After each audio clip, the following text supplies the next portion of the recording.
A king and a queen once upon a time reigned in a country a great way off, where there were in those days fairies. Now this king and queen had plenty of money, and plenty of fine clothes to wear, and plenty of good things to eat and drink, and a coach to ride out in every day. But though they had been married many years, they had no children, and this grieved them very much indeed. But one day, as the queen was walking by the side of the river, at the bottom of the garden, she saw a poor little fish that had thrown itself out of the water, and lay gasping and nearly dead on the bank.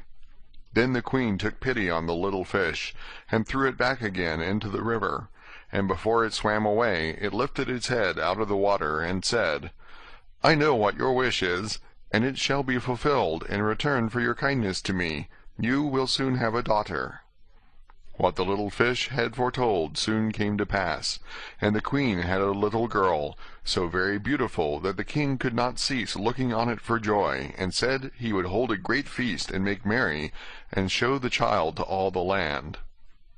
So he asked his kinsmen, and nobles, and friends, and neighbors. But the queen said, "I will have the fairies also, that they might be kind and good to our little daughter." Now there were 13 fairies in the kingdom, but as the king and queen had only 12 golden dishes for them to eat out of, they were forced to leave one of the fairies without asking her. So 12 fairies came, each with a high red cap on her head, and red shoes with high heels on her feet, and a long white wand in her hand. And after the feast was over, they gathered round in a ring, and gave all their best gifts to the little princess. One gave her goodness, another beauty, another riches, and so on till she had all that was good in the world. Just as 11 of them had done blessing her, a great noise was heard in the courtyard, and word was brought that the 13th fairy was come, with a black cap on her head, and black shoes on her feet, and a broomstick in her hand, and presently up she came into the dining hall. Now as she had not been asked to the feast, she was very angry, and scolded the king and queen very much, and set to work to take her revenge. So she cried out, "The king's daughter shall in her 15th year be wounded by a spindle, and fall down dead."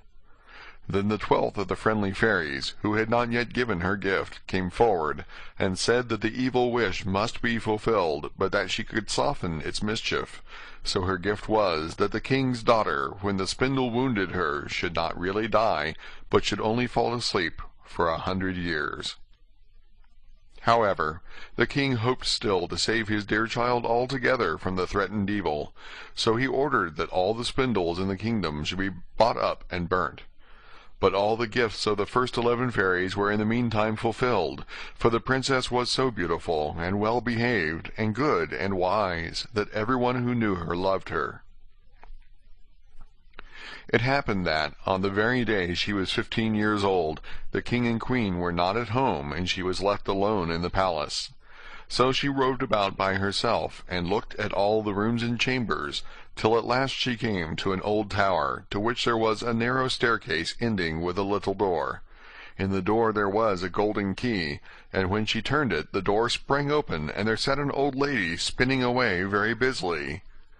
"Why, how now, good mother," said the princess, "what are you doing there?" "Spinning," said the old lady, and nodded her head, humming a tune while buzz went the wheel. "How prettily that little thing turns round," said the princess, and took the spindle and began to try and spin. But scarcely had she touched it before the fairy's prophecy was fulfilled. The spindle wounded her, and she fell down lifeless on the ground. However, she was not dead, but had only fallen into a deep sleep, and the king and the queen, who had just come home, and all their court, fell asleep too, and the horses slept in the stables, and the dogs in the court, the pigeons on the housetop, and the very flies slept upon the walls.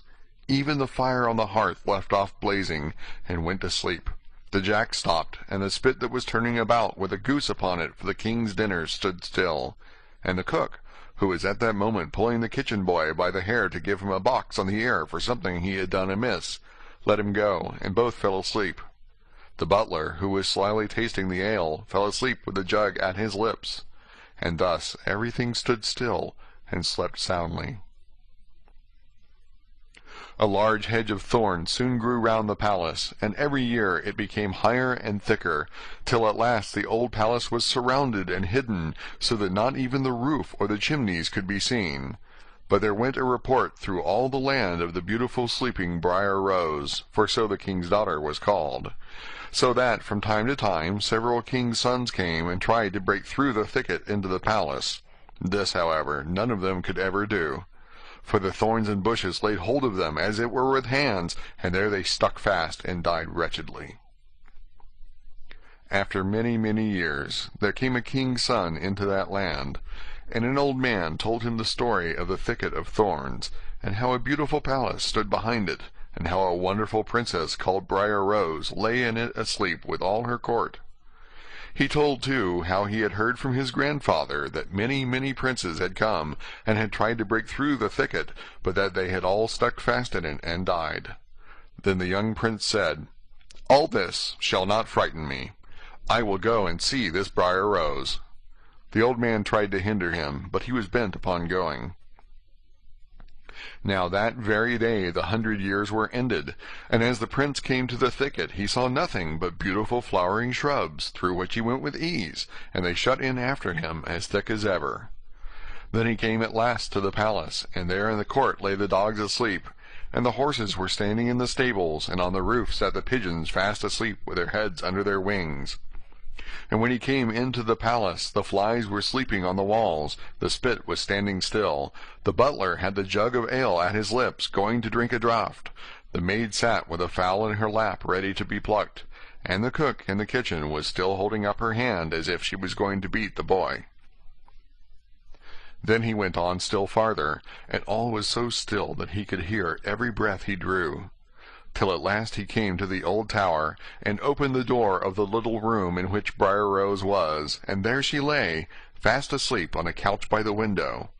She looked so beautiful that he could not take his eyes off her, so he stooped down and gave her a kiss. But the moment he kissed her, she opened her eyes and awoke and smiled upon him, and they went out together. And soon the king and queen also awoke, and all the court, and gazed on each other with great wonder. And the horses shook themselves, and the dogs jumped up and barked. The pigeons took their heads from under their wings, and looked about and flew into the fields. The flies on the walls buzzed again. The fire in the kitchen blazed up.